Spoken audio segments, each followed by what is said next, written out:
Quero saudar todos os meus irmãos, mais neste domingo, 24 de maio. Saudar-vos com a graça e a paz do nosso Deus. Desejo que todos possam estar bem, possam continuar de saúde e, embora afastados, nós queremos continuar perto por este meio. Temos muitas saudades. Temos o desejo enorme de nos abraçarmos e cumprimentarmos calorosamente, como é hábito na nossa igreja. Não sendo isso possível, continuamos a partilhar este tempo de meditação, tempo de louvor, tempo de oração. Que ele possa ser bênção na vossa vida.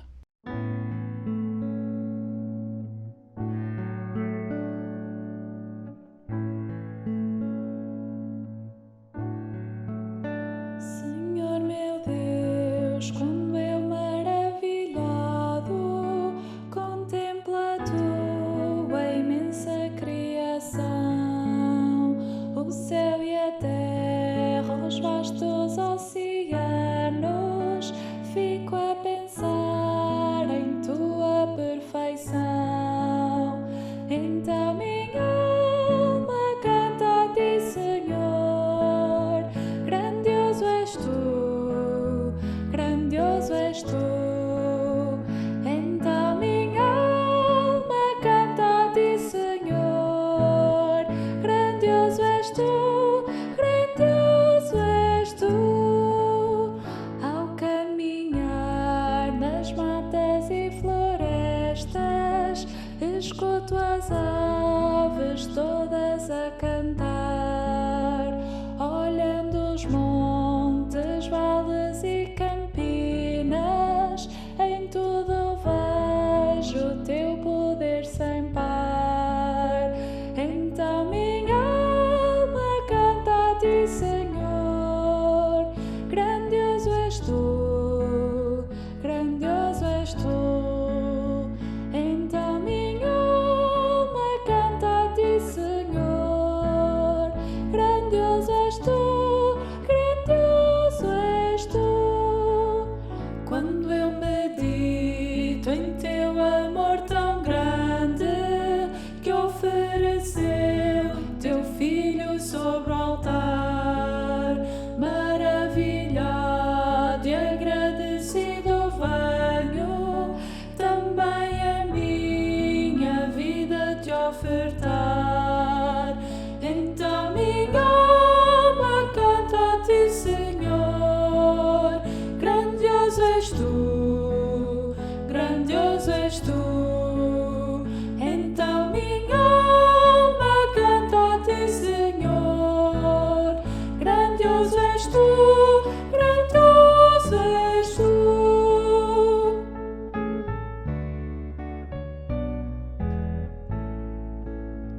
E quando enfim Jesus vier em glória e ao lar celeste então me transportar, adorarei prostrado e para sempre. Grandioso és tu, meu Deus, hei de cantar. Então minha alma canta a ti, Senhor, grandioso és tu, grandioso és tu. Então minha alma canta a ti, Senhor, grandioso és tu, grandioso és tu.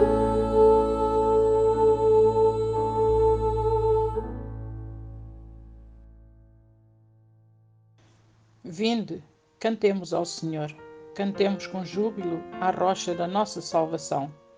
Apresentemo-nos ante a sua face com louvores e celebremo-lo com salmos, porque o Senhor é o grande Deus e grande Rei acima de todos os deuses. Nas suas mãos estão as profundezas da terra e as alturas dos montes são suas. Seu é o mar, pois ele o fez, e as suas mãos formaram a terra seca. Ó vinde, adoremos e prostremo-nos, ajoelhemo-nos diante do Senhor que nos criou. Pois ele é o nosso Deus e nós povo do seu pasto e ovelhas da sua mão.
poderoso Criador, Tu és santo, santo. O universo mostra o Teu esplendor. Tu és santo, santo. Tu és santo, santo.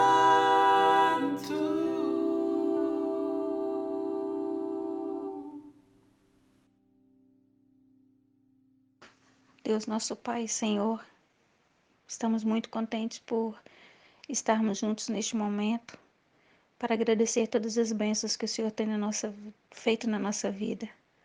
Obrigada, Senhor, por cada uma pessoa, cada um irmão que se reúne com a gente no domingo para matar um pouquinho da saudade, um pouquinho do nosso amor um pelos outros. Ó Deus, obrigado por este amor infinito que o Senhor tem por nós. Obrigado porque o Senhor é o nosso Deus. Obrigado porque o Senhor nos ensina a amar uns aos outros como a nós mesmos. E isso, Senhor, nos enche o coração de felicidade. Obrigada, ó Deus, por nos dar a vida, por nos dar a comunhão de irmãos. Obrigada, ó Deus, por nos tornar fortes em meio a essa pandemia, que o nosso coração está unido no amor da Tua palavra. Senhor Deus, amo-Te tanto, ó Pai, amamos-Te tanto como o Senhor nos ama. Faça, Senhor, com que a nossa igreja, a nossa comunidade, seja sempre assim, sempre unida em Teu amor. Deus, fica com cada um de nós, proteja os nossos irmãos, principalmente os mais necessitados, ó Deus. Aqueles que estão sozinhos, aqueles que estão doentes, aqueles que estão precisando de Ti, ó Pai. Que nós sejamos armas poderosas nessa luta do amor.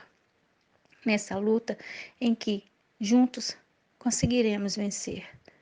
Senhor, muito obrigada por tudo. Nós te agradecemos. Em nome de Jesus. Amém.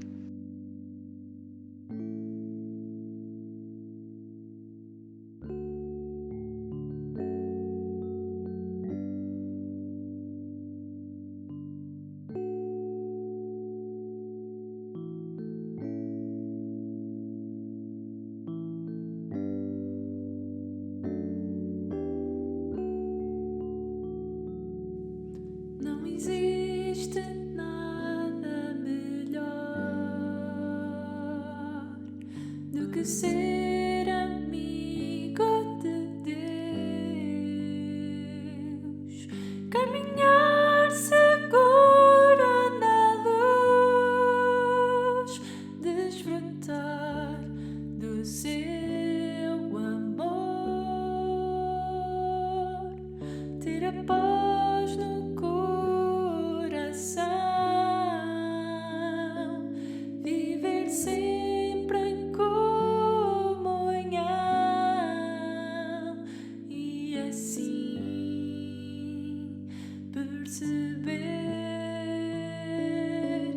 a grandeza do poder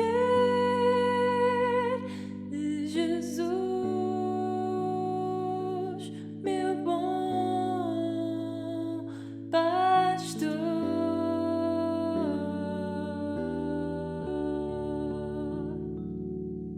Não existe nada melhor do que ser amigo de Deus, caminhar seguro na luz, desfrutar do seu amor, ter a paz no coração, viver sempre em comunhão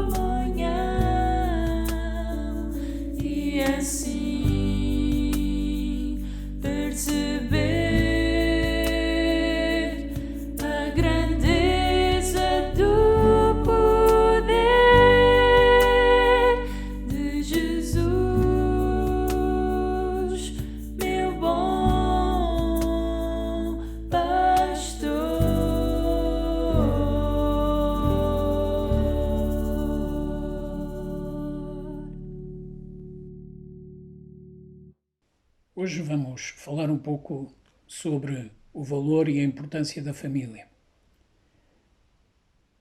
Nos últimos tempos nós temos visto que a sociedade se preocupa em criar aquilo que se chama nos nossos dias vários tipos de família. Mas será que essa foi a vontade de Deus e essa é a família que Deus deseja que nós sejamos? Olhando o texto de Gênesis, logo no seu capítulo 1, a partir do verso 26, nós lemos: E disse Deus, façamos o homem à nossa imagem, conforme a nossa semelhança, e domine sobre os peixes do mar e sobre as aves dos céus, e sobre o gado e sobre toda a terra e sobre todo o réptil que se move sobre a terra. E criou Deus o homem à sua imagem, a imagem de Deus o criou, macho e fêmea os criou. E Deus os abençoou. E Deus lhes disse: frutificai e multiplicai-vos, e enchei a terra e sujeitai-a, e dominai-a, e dominai sobre os peixes do mar, e sobre as aves dos céus, e sobre todo o animal que se move sobre a terra. Esta foi a real criação da família. Deus fez o homem e a mulher e os abençoou e lhes deu uma indicação: multiplicai-vos. Quando nós pensamos em família, nós devemos pensar em alguma coisa que tem um toque de sagrado, porque foi feito pelo próprio Deus. Família não é algo que nós possamos criar à nossa vontade, conforme os nossos prazeres, ou conforme aquilo que é a indicação social em determinado momento. Ao longo da história, há muitas histórias sobre família. Há muitas formas de fazer a família. Mas no conceito divino, no conceito bíblico, família é um homem, uma mulher e eventualmente seus filhos. Poderíamos escolher várias famílias da Bíblia, poderíamos escolher vários exemplos, mas nós vamos saltar para o livro de Lucas para vermos uma outra família, que a determinada altura foi abençoada por Deus. Era uma família que era temente a Deus. Eles serviam no templo, mas a esposa não tinha filhos. E Zacarias tinha tristeza por isso, bem como sua esposa Isabel. Mas um belo dia ela foi visitada pelo próprio anjo do Senhor. E daí nasceu João Batista. E o texto em Lucas capítulo 1, verso 57 diz: E completou-se para Isabel o tempo de dar à luz e teve um filho. E os seus vizinhos e parentes ouviram que tinha Deus usado para com ela de grande misericórdia e alegraram-se com ela, porque esta mulher era estéril. E aconteceu que ao 8º dia vieram circuncidar um menino e lhe chamavam Zacarias, o nome de seu pai. E respondendo sua mãe disse: Não, porém será chamado João. E disseram: Ninguém há na tua parentela que se chame por este nome. E perguntaram por acenos ao pai como queria que lhe chamassem.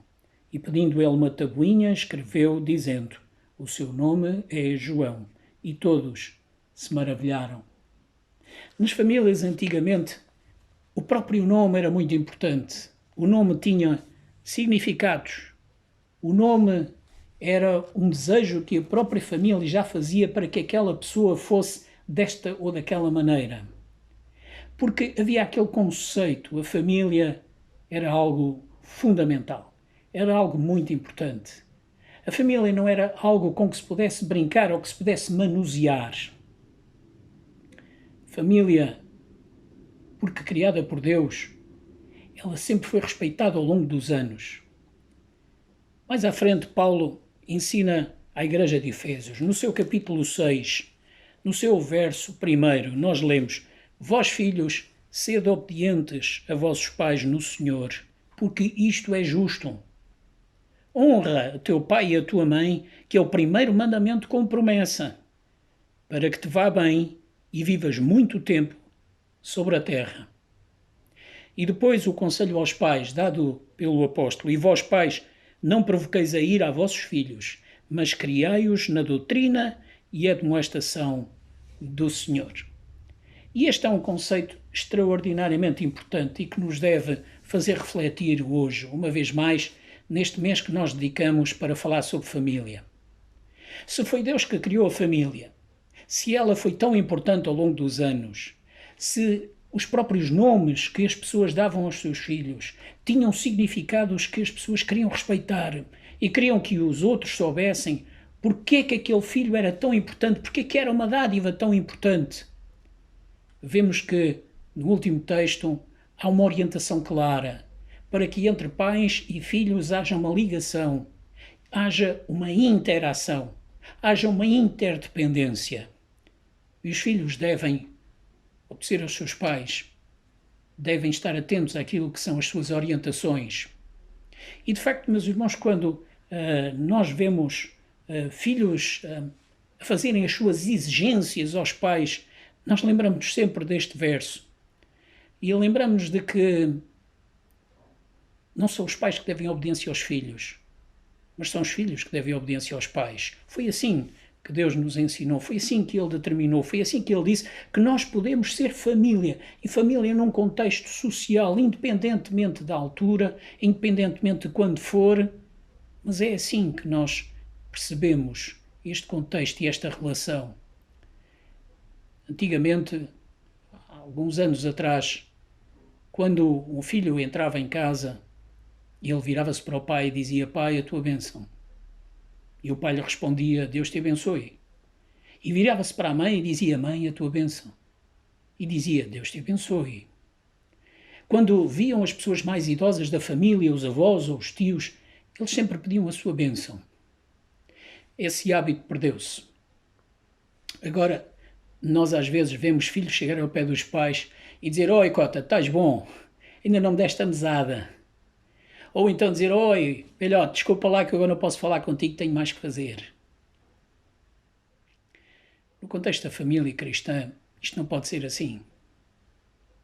No contexto da família cristã, nós temos que perceber que a família é uma criação do próprio Deus.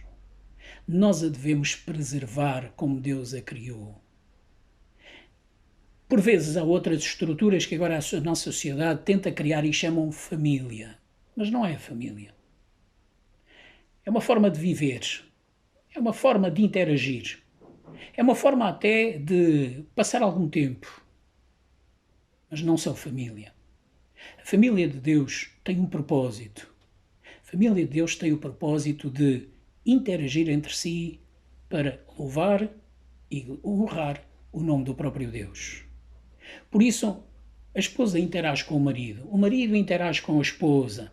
Ambos são interdependentes, cada um a sua função familiar. Quão doce, ou quão mais doces são os lábios da mãe, mas com quanto mais pertinência e orientação do pai. E nós vemos, ao longo de todo o texto bíblico, os exemplos de várias famílias, aquelas que eram desequilibradas, aquelas que eram segundo a orientação divina, e vemos como tudo isso fazia diferença, e vemos que essa foi uma preocupação ao longo de todo o texto e principalmente no Novo Testamento. Como Paulo se preocupou em dar orientações para que a família viva em harmonia, para que a família seja segundo o coração de Deus. E de facto há uma estrutura familiar. Tal como na igreja, e Paulo faz essa comparação, a cabeça da igreja é Cristo. A família tem em si a liderança dos pais. Depois estão os filhos. E eles aprendem com os pais. E eles precisam de aprender com os pais. Em todas as áreas da sua vida, seja comportamental, seja social, mas principalmente na área espiritual. Há pouco tempo atrás tivemos o Dia das Mães e foi agradável ver algumas mensagens que jovenzinhos e adolescentes deixaram para os seus pais. Algumas muito simples. Oh, mãe, eu te amo porque tu me arrumas o quarto. Outras um pouquinho mais sérias. Quando alguém disse: eu agradeço a Deus, mãe, porque tu me ensinaste o mais precioso bem que tu tens e tu me o transmitiste. Este sentimento de gratidão de filhos para com os pais, no contexto da família, é insubstituível. De facto, quando os pais orientam os seus filhos a encontrar o caminho do Senhor e a segui-lo, eles estão a receber a melhor herança que os pais lhes podem dar. Não há outra maior que esta. Sabem porquê? A nossa sociedade olha para os nossos dias apenas como vivamos e comamos e vivamos porque amanhã morreremos. Mas o cristão olha para esta vida dizendo: durante algum tempo eu estou aqui, mas a minha verdadeira vida vai ser no além com o meu Deus. E quando os pais tomam a seu cargo exatamente o transmitir estes princípios, os pais estão a transmitir aos seus filhos o maior tesouro, aquilo que melhor lhes podem dar. Aos seus filhos, aos seus netos, a quem seja. Dentro do quadro familiar não há maior riqueza, não há maior tesouro que possamos passar. Temos pena que alguns, muitas das vezes, o deitam fora e o desprezam. Temos pena que alguns tenham navegado pela palavra, mas a determinada altura acharam que ela não era compatível com o seu estilo de vida. Temos pena que alguns tenham olhado para a palavra e tenham juntado outros conceitos e outros textos e outras ideias e tenham achado que este não é o Deus que eu quero seguir. Mas eu tenho uma notícia triste para vos dar. Não há outro Deus a não ser o Deus da Bíblia. Não há outro princípio a não ser o princípio cristão da família. Tudo o resto são fantasias humanas que mais tarde ou mais cedo irão desmoronar. E muitas das vezes, alguns já em idade avançada olham para trás e dizem: mas que grande disparate que eu fiz.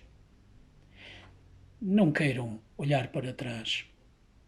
Não queiram desprezar a vossa vida, meus queridos jovens e adolescentes. Olhem a palavra do Senhor e olhem o conceito de família, conforme a Bíblia nos indica, conforme a Bíblia nos ensina. Nós estamos a viver nesse aspecto dias difíceis. Estão-nos a incutir outras ideias, mas não há muito por onde fugir. Mais tarde ou mais cedo, todos esses conceitos se desfarão. O conceito que permanece é aquilo que foi criado por Deus. Aquilo que Deus criou é o melhor para nós. Por isso, nós temos que entender aquilo que Paulo dizia à igreja de Éfeso: vós filhos, sejam obedientes a vossos pais. Sabem, está na moda nós ouvirmos muitas exigências. E a palavra que agora mais se usa é a palavra direito. Eu tenho os meus direitos. Pois é, os pais também têm os seus direitos. Os avós também têm os seus direitos. Os filhos têm os seus direitos. Mas há critérios, há barreiras, há fases muito claras na nossa vida. Hoje somos filhos, amanhã somos pais. E nós percebemos essas barreiras e nós compreendemos que temos que as respeitar para que tudo vá bem na nossa família. Curioso que Paulo chama a atenção que este é o primeiro mandamento com promessa. E diz-nos o texto no verso 3, para que te vá bem e vivas muito tempo sobre a terra. Deus abençoa aqueles que obedecem aos seus pais. Filhos, Deus abençoa aqueles que sabem obedecer aos seus pais. Deus agrada-se de filhos obedientes. E chama também a atenção dos pais. Pais, não provoqueis a ira aos vossos filhos. Não vale a pena estarmos numa guerra constante. Os nossos filhos não são material de guerrilha, às vezes que se formem entre pai e mãe, principalmente quando há divórcios pelo meio, que são sempre momentos tristes e dolorosos em todas as famílias. E muitas das vezes as crianças andam ali para um lado e para o outro, qual joguete. Mas não é isso que Deus quer. Não é essa a família cristã. Meus queridos, a cada momento saibamos qual é o nosso lugar na família. Olhemos para o ensino bíblico e aprendamos daquilo que o Senhor Deus nos transmite. E em tudo, tenhamos Jesus ao nosso lado. Em tudo saibamos que, sob a sua orientação, nós podemos ter famílias verdadeiramente felizes. Famílias com sucesso. Famílias que têm algo entre si que relaciona todos os seus membros, os ajuda a crescer e a fortalecer, os ensina a respeitar e os ensina a ser abençoados pelo próprio Deus. Que Deus abençoe todas as famílias da nossa igreja.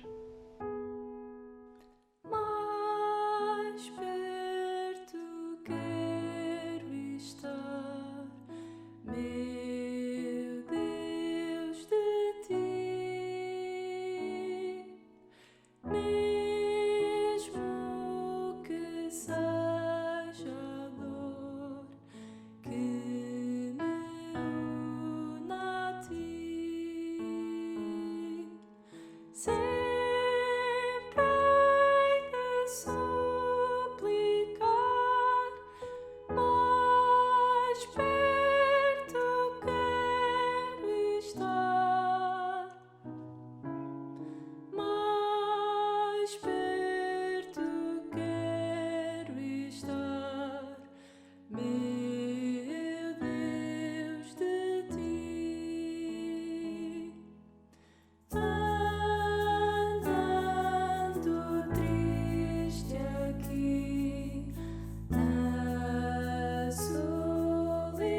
de ti.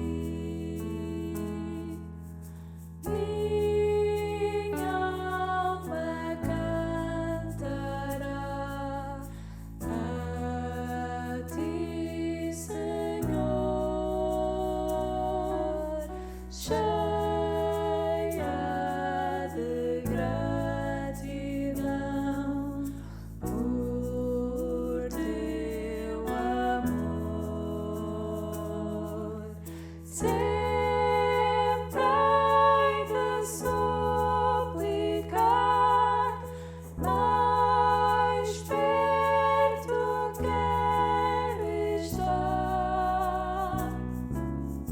mais perto quero estar, meu Deus, de ti. E quando a morte enfim me vier chamar, com o Senhor nos céus irei morar. Então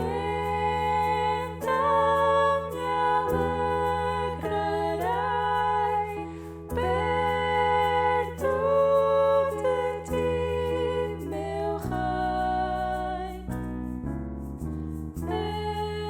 perto de ti, meu Rei, meu Deus, de ti.